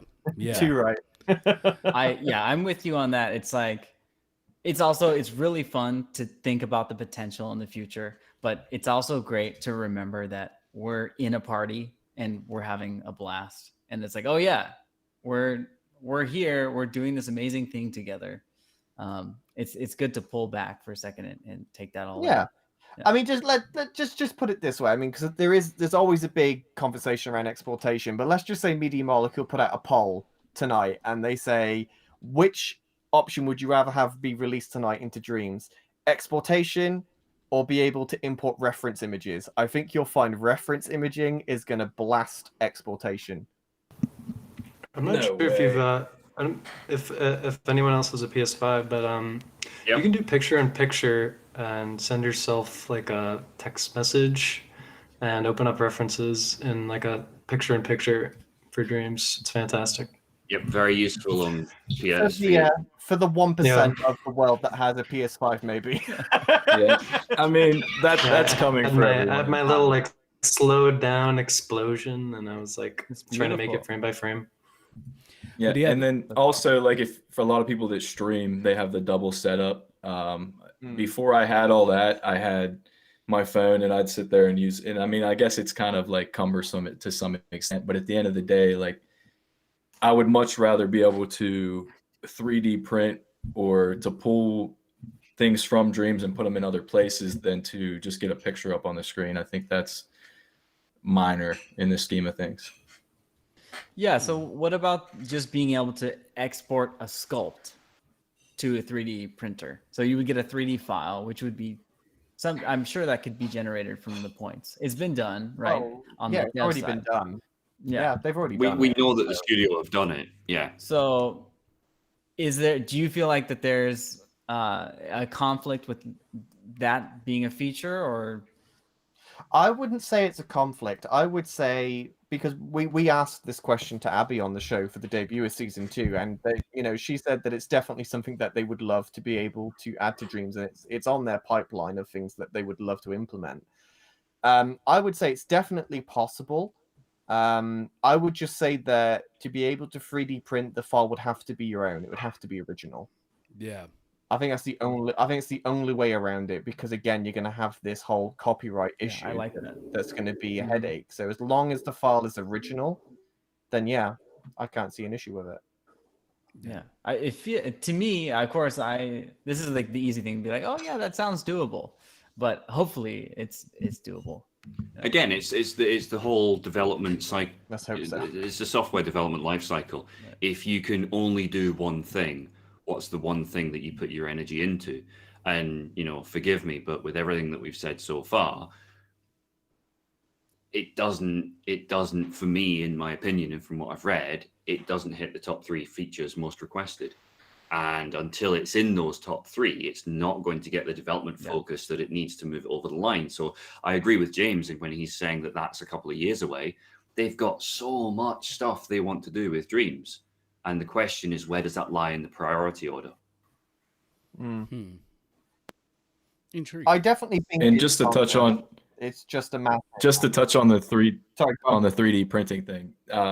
I've made a couple things in Dreams that I would love to have in real life, and I'm sure that there's other people that feel the same way. I had talented. I don't know how to use Maya or any of those type of things, ZBrush and those type of things. But I had a talented lady that made a 3D sculpt of Sosa, my dog, that I use on stream to do like just hangs out there more or less. But she was able to 3D print that, and I don't know if you guys can see this, but so I have this is what the type of thing that you would have. Everybody would have their own, characters and 3D printed. I mean, it's just, to me, that's so cool. Like I have one here at home. I have one at my desk at work. And so I've already kind of experienced that to some extent, even though it's not from Dreams. So to see, to know that that's a possibility that could come down the road is super exciting for me. All I can say is if 3D printing does come, I'm going to be broke, because the first thing I'm doing is 3D printing every plastic dreamer that has been created so far. I mean, there's like 70 plus already. I'm going to be broke so quick. Yes. Yeah. I just want them all on my wall.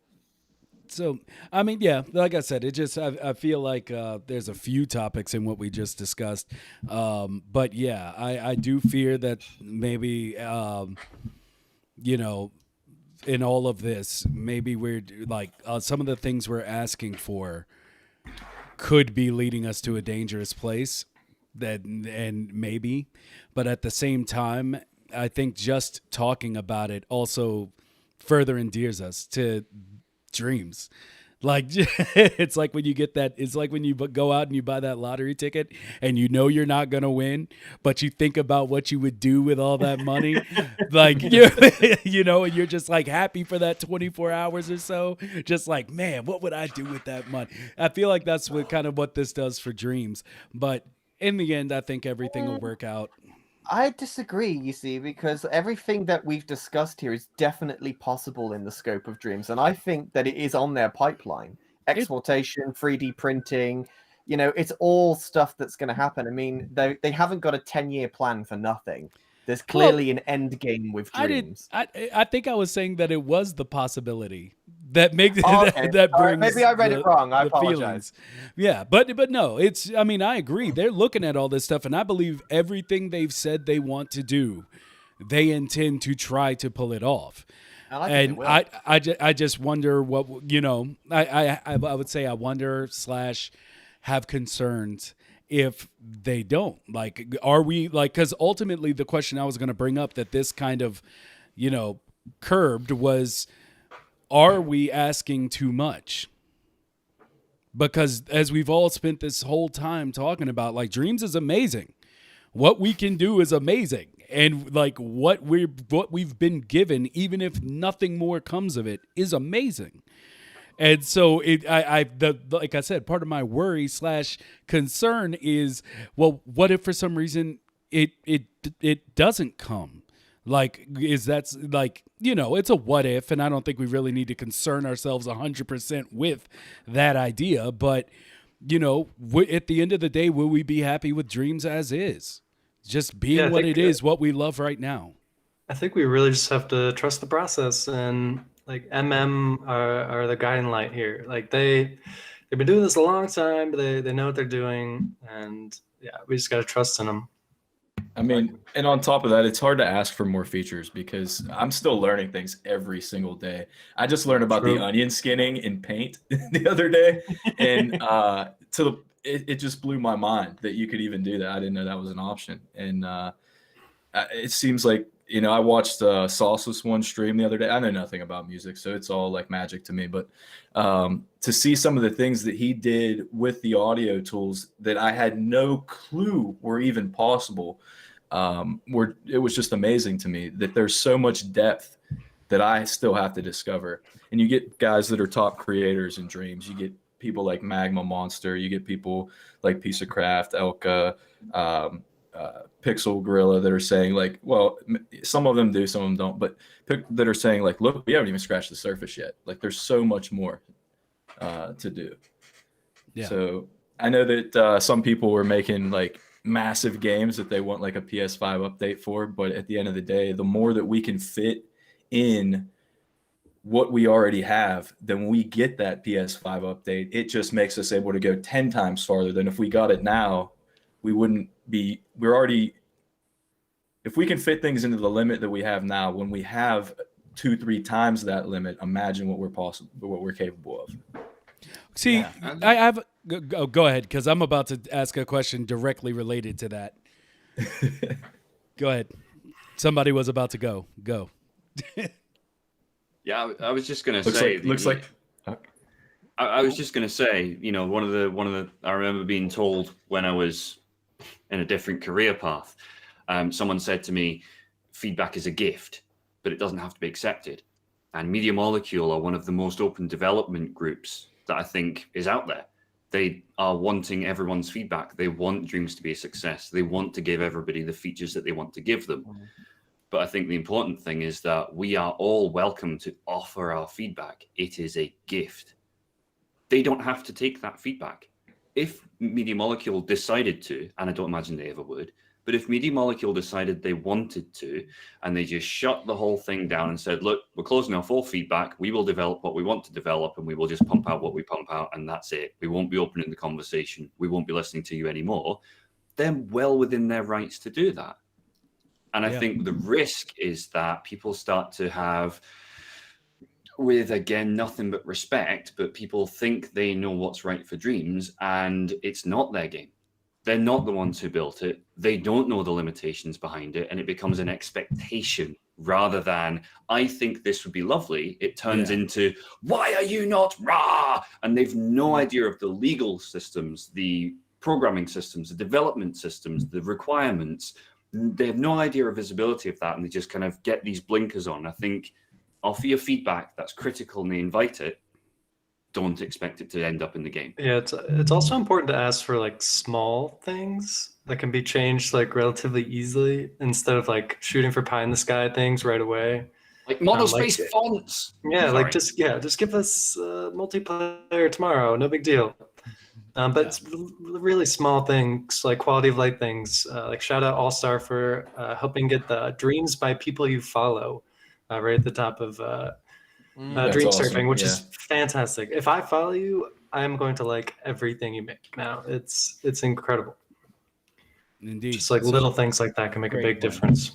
Can we get better yellows in Dreams? That's my only request. Some better yellows. Does anybody else have a problem with the yellows in Dreams? Yellows? Or is it just me? No, I'm Yes. not colorist, Color? Notre Damin. Yeah. I have a problem getting good yellows out of Dreams. That's so interesting. I've never heard that one before. What do you feel Is like your they're coming screen out configured dark right? or what? I feel like they're coming out greenish, that they're not. The yellow is just not good in Dreams. And I discovered this. I don't know if you guys have seen. I made a hexadecimal color converter so I could bring colors from outside of Dreams into Dreams. And as I'm making that, I'm like, am I doing something wrong? What's wrong with these yellows? And I've never been able to get them right no matter what I do.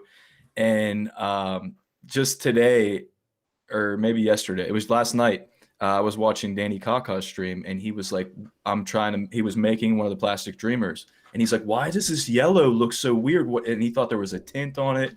He's new to sculpting. And so he was asking me, and I'm like, no, it's just the yellows in Dreams. Like, that's just what it is. I thought it was just me. No, I find the material makes a huge difference to the to the color that anything takes on. So if you change it if you put waxiness right up, for example, it changes the tonality of the color.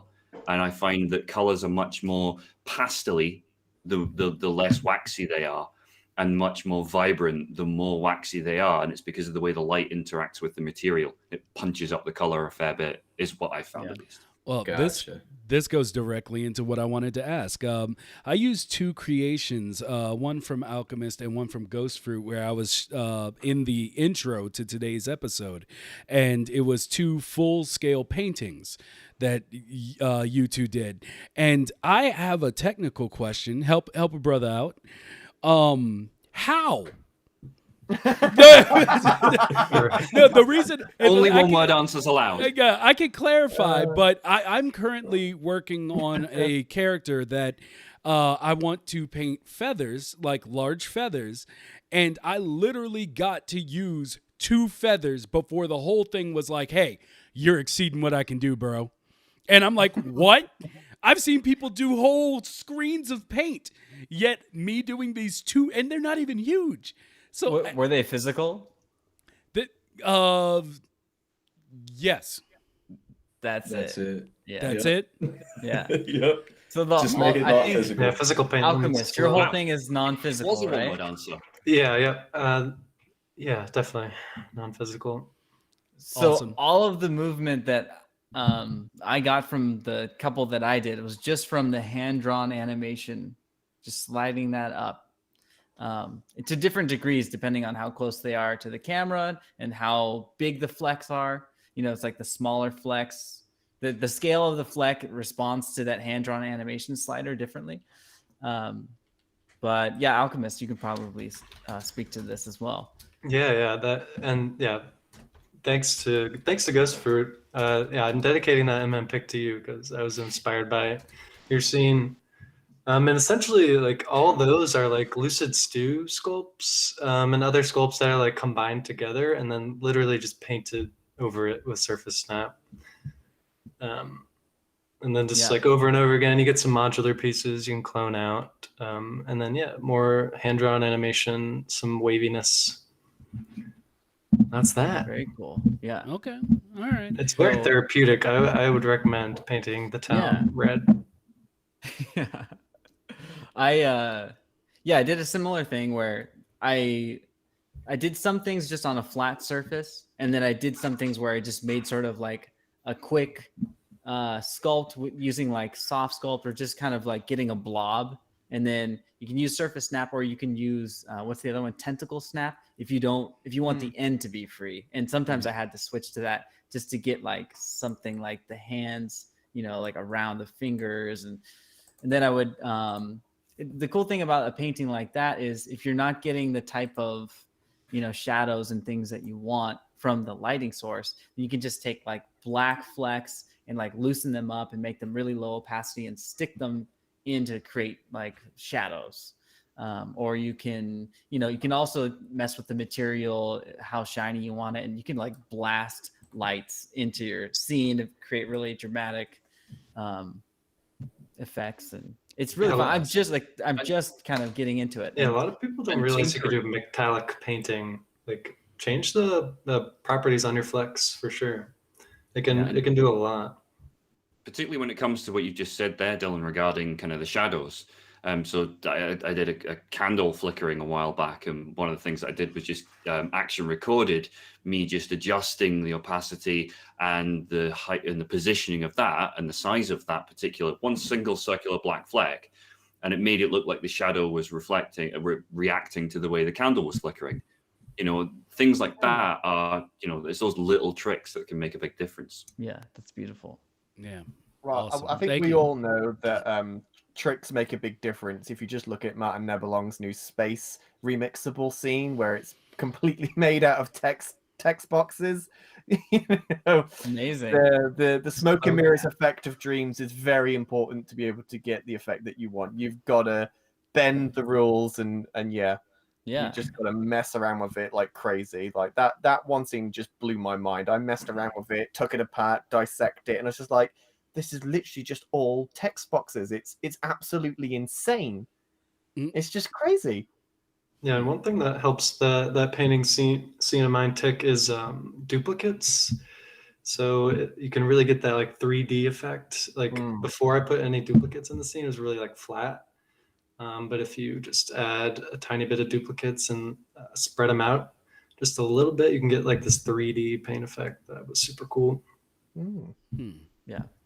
Yeah, I was just sitting there fighting that one feather, and I was like, okay, let me take it back to one. Let me mess around with some stuff, and then I'd start copying it, duplicating it, and then it's like, nope, not gonna work. And I was like, oh god, physical paint is super expensive. Yeah. But if I can just like guide a light really quick back to the idea for social assets that have not viral potential, or at least like a little, I do think that paintings along with audio could be an area where if we can get, because the thing that I've noticed on some platforms is that people are really interested in the tools. And, you know, if on a post I forget to write iPad 9.7 inch generation 6 in the brush, and like if the app is Procreate, if I forget to write all those details, I'll get a bunch of comments of people asking me that. So I'm thinking like the interest is there. So if we can just show off what can be done with maybe just painting, people will be asking about what is this program? How can I use it? So I do think that there's an angle there to get people interested in the tool through a process video.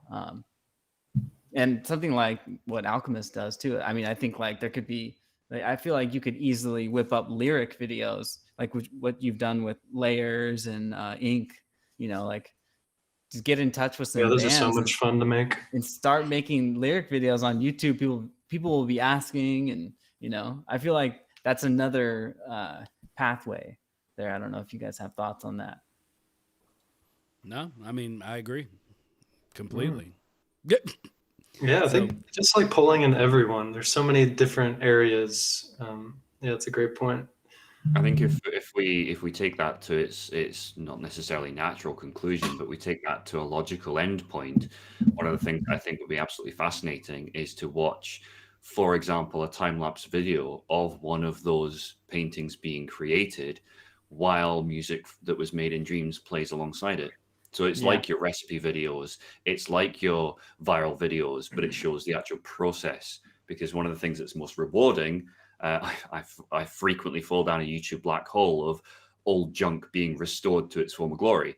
And it's that process that you enjoy more than the end product. I forgive me, but I couldn't really give a damn about the end product. It's the process that I find fascinating. Oh, they're using sandblasting to remove the paint. That's really interesting. I don't care. I'll never do it myself. But mentally, in terms of brain fodder, I'm going, oh, okay, that's interesting.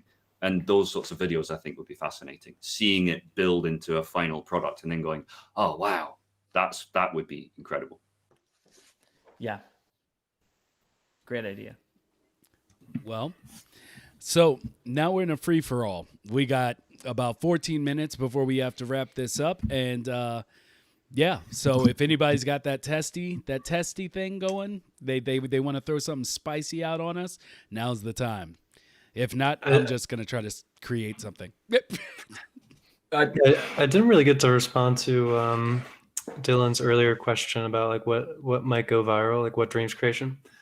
So I think in a competitive esport with those super high skill ceiling that's fun to watch is like something, to Noter's point, that is like people would watch it on Twitch. Like that people love seeing stuff like 90,000 people are watching Rocket League every day. And I think something in that vein, once we get multiplayer, would be huge. Yeah, I think multiplayer is definitely going to have a massive impact on Dreams, especially in the Twitch side. Once you get those really fun, quick multiplayer games that people love to watch on Twitch anyway, massive opportunity to utilize that to Dreams' advantage, 100%. I can't wait to see the I can't remember the name of it now. Sorry, it's the shooter with the robots where you're running around and there's all the platforms you can wall run and everything. It's only been out in like the last month or so. Corrupted momentum. Yes. Trackdown. That in a 2 to 4 player mode with like an arena style shooter, take something like that. I would have that on in the background 24/7. Absolutely. I would love to watch something like that. What about that game? I can't remember what it's called. Again, recent, was just shown on an MM stream with a robot called Rob in it. Oh yes, that with multiplayer would be awesome. That would be very cool. Stream. I think Piece of Craft's kart racer game is going to be really good. I mean, it's like rock solid the way he's building it, and if that can just be like a Mario Kart experience where we're all playing together, and if there's Twitch interactivity somehow, that'd be insane. Yeah. Even go on. Yeah. Oh, and then to add like all these, there's going to be a ton of like Mario Party type clones coming once multiplayer comes. I know that a lot of the big creators are just waiting for the multiplayer online before they make their multiplayer games that they have planned. I mean, I've got some in the back of my mind already that why make it now when I've got all these other ideas, wait until that time comes. I mean, you've got things like asynchronous multiplayer. So if it could be done, so you could tie in with a Twitch audience, where the Twitch audience could control the main character, and multiple other people could control other characters, and it was some kind of face-off, multiplayers versus the Twitch verse. You know, Jeez. that would be That's a whole other incredible. level. That would be incredible. Can you imagine how crazy that would get? Yeah. You think about that game where you had like one player played as a monster and the other 4 were the hunters. Obviously not to that complexity, but something like that could be fun. Or Loki Doku with multiplayer, whereas you're clearing off lines and squares and cubes, player 2 is receiving them dumping into their level or something. You know, all of those things will all be possible. Yes, that's what I was thinking when you were talking about like Twitch interactive. It's like if you had a group of people playing like a Mario Kart type thing, or as Pac is working on that racer, like if you had it so that they could drop random like blocks into the path of the track, so it's just like the people watching would be able to interact in that way. That would be pretty crazy. Mm-hmm.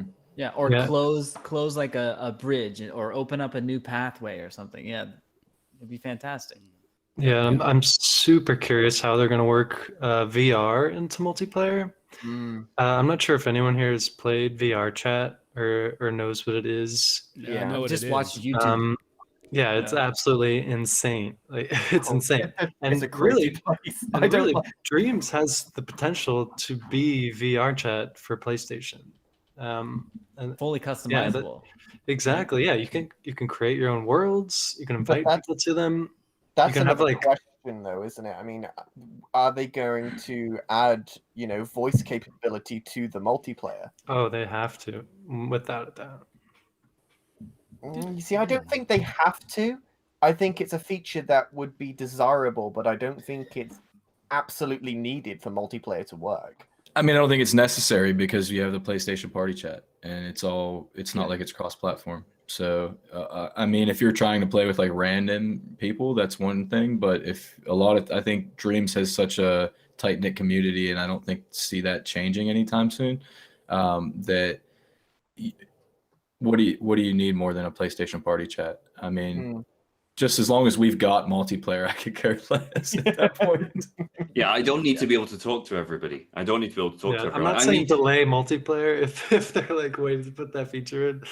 I think it would add a lot. Yeah. The other aspect of multiplayer is the creating side of things. Can you imagine being able to simultaneously sculpt and edit a scene and make music and all the rest of it in multiplayer with someone else at the same time? Wow. Can you imagine? Think of that. And I That's think what that originally really excited me about Dreams. Multiplayer dream shaping. I've never considered that. I've always saw it as the dream surfing side of it. The dream shape that would be like changing the whole game, really, wouldn't it? For So someone Alex Evans, originally when he started talking about multiplayer, this was what he was saying, and he was saying that this is why it's so hard to do. Because when they were having conversations about multiplayer, he was saying, look, we're not doing multiplayer just playing. We're talking about doing multiplayer entirely integrated into the product. And that's what sits behind this. And so when people say, oh, multiplayer is not that hard to do, I'm biting my tongue and going, shut up. You've no idea what you've missed in other conversations. This is what they're trying to get to. Right. And for someone like myself, who's like very passionate about learning and teaching, I love to like take in everything I can and then just push it back out to other people. That would be such a great tool for that. And it's been brought up in chat a couple times by Mikey C. Is that's his biggest thing that he's excited about, is to be able to create with others. And I think when you're even on some of the collaborations I've worked on, if I had been able to we've screen shared and we've done other things. We found ways to do it to some extent, but it's not the same as if you're both in the scene and you're both able to make the edits together. I'll take a step back now. You make these edits. Oh, I see what you were talking about now, rather than somebody coach you through it. Almost like a mentorship. I mean, can you imagine if you were creating music or something and you were able to get hold of Dylan and say, Dylan, I'm really struggling with this. I don't understand how this particular LFO works. And Dylan could jump in and literally join you in a multiplayer environment and go, yeah, this is exactly how it works. And this is this, and this is this. And this is the difference between that. And you can hear that difference when I do this.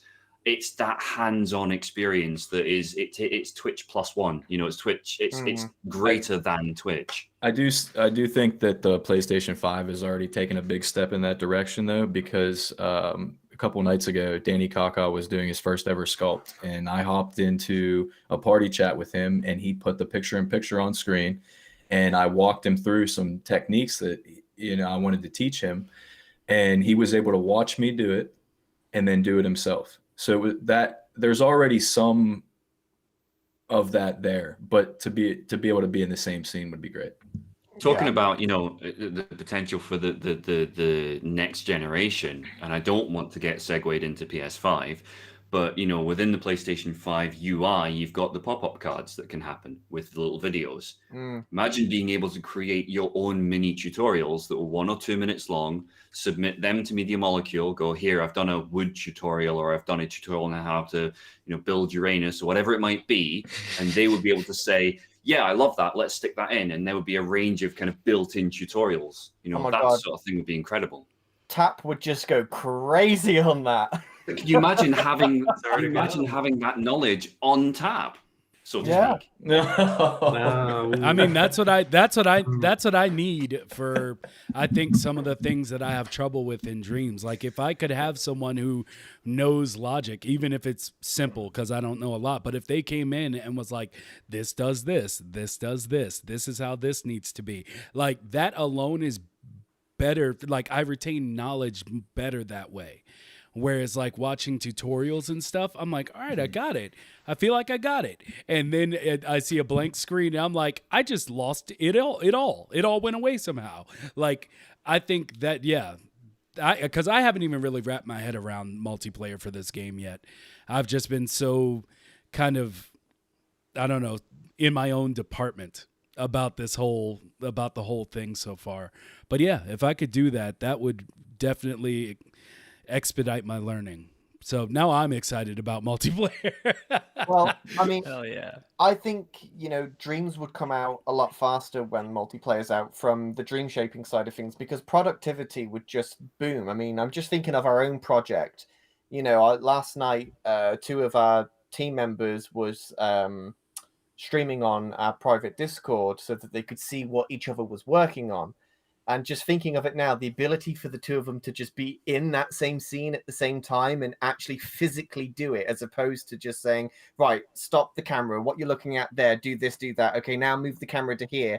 This is what I'm working on. To just be there in that moment at the same time, the issues would have been fixed within 5 minutes, and, productivity would have just escalated dramatically. At the same time, just to play that thought out, and just to cover off some of the things that I've thought of in this space. So you've got 2 people creating the same scene, and gravity's involved and things are movable. You're in the middle of sculpting something, and the other person plays the scene, for example. All of those sorts of things are things that they will have to overcome in order to get that done. And yeah, exactly. You need 2 levers, yeah. Yeah, exactly so. But how do you implement that in a way that's still visceral and tangible? And this is all of the sorts of challenges that they will inevitably be facing in this. I was gonna make a joke about, like, hey, that's my sculpt. No, that's my sculpt. And then, like, I'd imagine they'd have to have somebody that was like the scene host that could control certain things that the other couldn't. Yeah. But what, I don't know anything, so that's just a guess. Yeah, you would have to have an admin, wouldn't you, within the multiplayer for dream shaping. It seems to be the only logical way to do it. And again, would it be 2 players, 3 players, 4 players? Would you allow 8 people in a scene to do things together? Imagine having a full team. Imagine a stream where you could see all Team Pig Detective, all working in a scene all at once, one doing music, one doing some sculpts, one doing some logic, one doing some animation. Can you imagine how good that would be? Too many cooks in the kitchen. I think it might cause a lot more problems doing it that way than solve. Have you ever been on a Google Docs where there's like 10 people on Oh yeah. I do encourage people to use the tools at hand, though. If you've got the PS5, to use that screen share, the picture in picture. If you've got a Discord, to share your screen with people, whether you're teaching or whether you're working together on a collaboration. And And like Mighty Vicious had mentioned a little while ago about not really understanding logic and wanting to have that hands-on experience. I mean, for me, my first time doing logic was on a project where I had to do it. There was no choice. I had to figure it out. And I had a time limit, and there were other people in on this project. So it was up to me to figure it out or be an a-hole, more or less. So when you put that kind of pressure on yourself, I think it pushes you to make that kind of progression.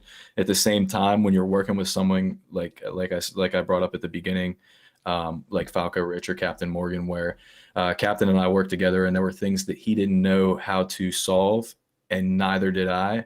But together we were able to troubleshoot those things, and he had built that base logic that we needed to get it done, but we were having glitches and things that weren't going the way we wanted. So from following through his logic and watching what he did, it would help me to understand how things worked and to fix those problems. So I encourage people to use the tools available to do the things that we're already talking about, we're asking for, right? Yeah.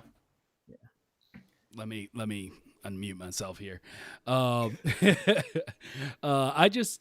I don't know. We have a lot of people talking in chat over whether or not this would work, or would it just be mayhem?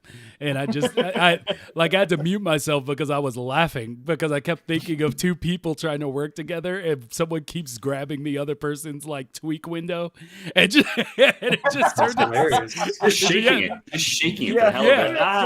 This is my window. Or the undo button. I don't like what you did there. I'm going to undo it. Oh no, the undo button. Oh, wow. God. That was chaos.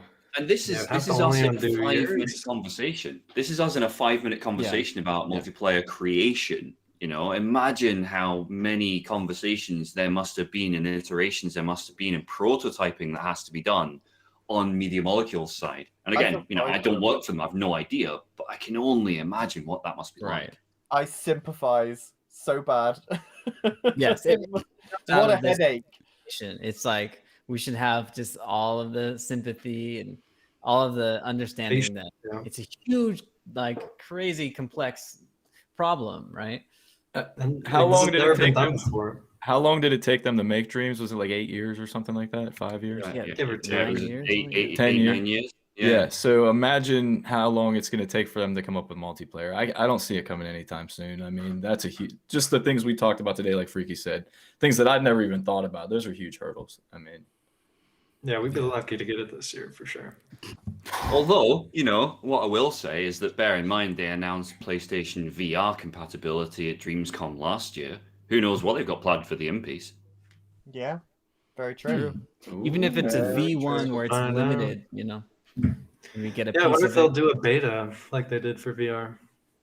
Yeah, it's quite possible. Limit it to 2 people at a time on a session, and then open it up once they've got all the bugs out. It's very possible. A lot of the work's already been done, though. There's a lot of multiplayer functionality already in the game for local multiplayer. Wushi and I made a game for the co-op jam, and it was just super fun playing with all the toys they already gave us. You can extract what color the controller light bar is. Is that and Impros?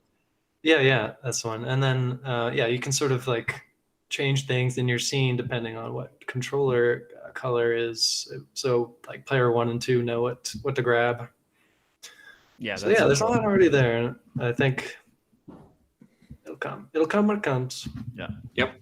And until then, I look forward to seeing what everybody continues to create, because there's not a week that goes by that I'm just still not that's amazing. Yep, not a day, honestly, for me, where I'm just wow. It blows my mind every day. And until then, everybody go to Twitter and explain to Phreaky how it's not that hard to do multiplayer. I mean, let's be honest, it's a 5-minute job. Just turn on the big buttons. There's multiplayer. Just mash the button. I don't know what's so hard about that. Come on, Media Molecule. But with that, I think we can go ahead and wrap up for today. I mean, I hope everybody had fun. Yeah, absolutely. And we'll be doing this again. Again sometime very soon. Very soon. Yeah. I would like to say one thing before we all go, Very and that's that when I first watched this podcast, I was a little critical of it, but you guys have come a long way. And if anyone was deserving of a most improved empty, it was the Made in Dreams podcast. I mean, Oh, thanks. you guys have come a long way, not just in podcasting, because I think you guys had some experience with that before, but just the understanding of dreams, the way you interact with the community. I'm proud of you guys. You've done good. You done good. You done Thank good, you. guys. You done Thank done you. good. I do appreciate it, because I mean a lot of things where I have been approached by people saying like, "What have you done?" And I will say that's Who one are of the Was it like that tone one of voice as well? Like, who? What have you done? that's always the. I mean, is that not the voice that you always hear? That's Like, when you're supposed to listen, who- Karen. who are you? But one thing I'm super excited about personally is that people who saw where I was in the beginning of this, and because I can't really show anything I've been working on as of yet, I'm really excited to show how much I have improved. But I just can't yet. I have a guy with a driver with a whip who's like, you better not share that. You better not. And so, but I'm super excited for in the future of Dreams, just for personally for me, because it helps hearing that, Notre, because you know I know it's I know that a lot of people do feel that way. Like but I when think we you first started. you found your place in the community. You have. Yeah. It might have taken a minute, but you're right where you need to be. So just keep doing what you're doing. 100%. Yeah, you guys are doing an awesome job. Thank you. We did something right. Basically. But I do hope to have each of you still on here individually, because you all do superb work and it inspires me to get better. And so, yeah, everything I have to show in the future will be because of y'all. So We are more than the sum of our parts. We lift everyone. We lift each other up. We certainly do. Rising tide. Indeed. Well, anybody got last words before I get us out of here? Thanks for Thanks for having having me. Yeah, thanks for having us. Wow, it's a pleasure to have you all on. It Seriously, was lovely to talk to everybody in real life. That was amazing. And I hope Yes. to do it again. Yeah, Yep. we've got to do more of these big guest podcasts, like where we have multiple guests on. It's Yeah, great. good to have idea. So many opinions at once. It's really nice. Yeah, and don't feel Yes. bad, anybody in chat, if you weren't in this episode, and people that we've had on before, because I just wanted to have on people that we haven't talked to yet, because one of the main goals of this show, and even though a lot of smaller creators are like, I'm not good enough to be on your show, and I'm like, that's not Dreams. That's not supposed to be how the Dreams community works. Like, everybody is welcome. Everyone has a voice. Just look at the name. It's called the Made in Dreams podcast. If it was Made in Dreams, we want to talk to you. Simple as that. Yeah. So thank you everybody for being here. Thank you everybody for joining. And I really enjoyed myself. And it also made it so I didn't have to talk so much, which is kind of awesome. But Whoa. Hang on. We've forgotten something. have we? We've got another at least half-hour topic to discuss. Oh, what's that? Power glove. No. Okay, so basically, as we get down to this, the Power Glove. When I talk about it, because a lot, it was even mentioned. It was even mentioned by Media Molecule in their recent newsletter, because I brought it up to Abby. See, I'm not, and I'm just saying to kind of end this off until Wooshi and I can fight about it for another hour and a half. I just want to say, all I'm saying is I still see value in that type of peripheral, not necessarily the Power Glove itself. No, I don't want the 80s Power Glove hooked up to Dreams. Why not? Yes, Can you imagine? Can you imagine? I reckon if we did have the actual original Power Glove in Dreams that could be coded with Dreams logic, my God, there would be some amazing creations. Where's Tannic Alloy when you need him? Where's I know, Tannic right? Alloy when you need him? I Get him know. on the show. He'll rig one up. Good idea. And before we go, I just want to give a shout out to a particular person in chat. One crazy grandma is my actual grandma, and she's actually crazy. So shout out to my grandma. Thank you, one crazy grandma. Yes, We love indeed. you. All the love her way. So, All the love. and with that, ladies and gentlemen, we will go ahead and send this over to It's All Star, who is currently streaming, and we'll ride it out into the sunset. Thanks Much again, love, everybody. guys. Take care. All. Thanks, guys.